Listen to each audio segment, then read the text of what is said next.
E pra të nderuar miq, ja ku po takohemi sërish së bashku në kanalin Monitor TV për të sjellur pranë jush tashmë edhe qëndrimet e të afërmve të finalistëve. Konkretisht dua të ndaloj tek Egli, po të hedhim një sy në Instagramin e Eglit, kemi një mbështetje të mahnitshme për Gjestin.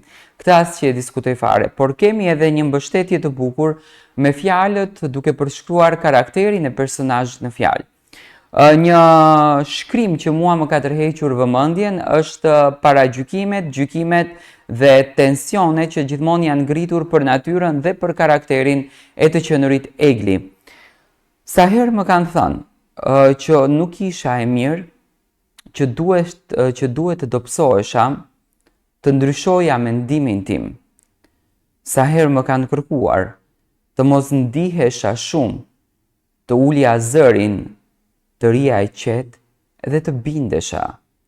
Por unë jam kjo që jam, me defektet e mia, me sytë e fryrë kur qaj, me buzët që nuk heshtin. Nuk dua të jem perfekte, sepse kam mësuar nga plagët, nuk dua të jem ajo që të gjithë duan të jem. Jam e bukur kështu, me gjithë shka që kam, me trupin që ndoshta nuk e do askush tjetër. Jam e bukur kështu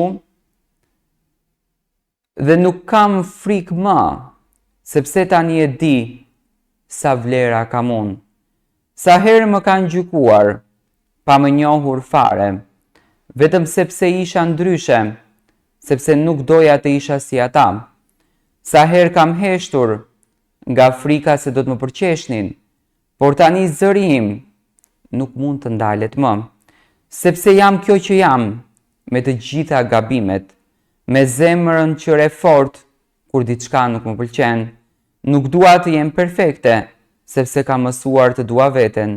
Nuk dua të jem ajo që të gjithë duan të jem. Në fakt, ky është mesazhi i Egli Tako, e cila ka postuar dikur, ka shkruar këtë shkrimin për veten e saj, tashmë është postuar në Instagram, dhe nga ky mesazh në fakt të kuptojmë fortësinë e një vajze e cila dëshiron të ndjek të gjithë ëndrat e saj, e cila dëshiron të ndjek të gjithë pasionet e saj, e cila dëshiron të ndjek të gjithë guximin e saj për të mos thyer kur asnjë qëndrim, dhe kjo në fakt e bën Eglin që të jetë më e preferuara nga të gjithë.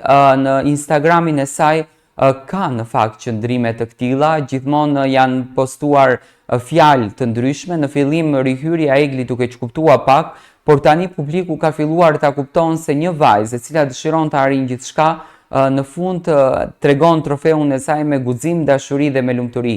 Dhe këtë gjë në fakt po tregon Egli duke qëndruar e fortë, duke ndjekur pak nga vetja dashurinë e saj, duke i thënë Gjestit që gjithmonë unë në zemër të dua dhe gjithmonë dua të ri me ty, por jemi këtu brenda një format dhe do ta respektojmë këtë formatin. Kemi dhe një javë dhe kur do dalim jashtë ne do vendosim për dashurinë tonë, do vendosim për njeriun tonë, do vendosim për të ardhmen tonë. Dhe këtë gjë Egli po e bën. Ato po respektojnë ndjesinë, po respektojnë dashurinë dhe mbi të gjitha po respekton veten e saj që nuk toleron në asnjë mënyrë asnjë banor të përul, të cënoj dhe të përdor imazhin e saj që sipas Eglit e ka krijuar me shumë dinjitet dhe me shumë moral. Ne do të takohemi sërish së bashku, ju komentoni për këtë poezi që Egli ja ka kushtuar vetes së saj.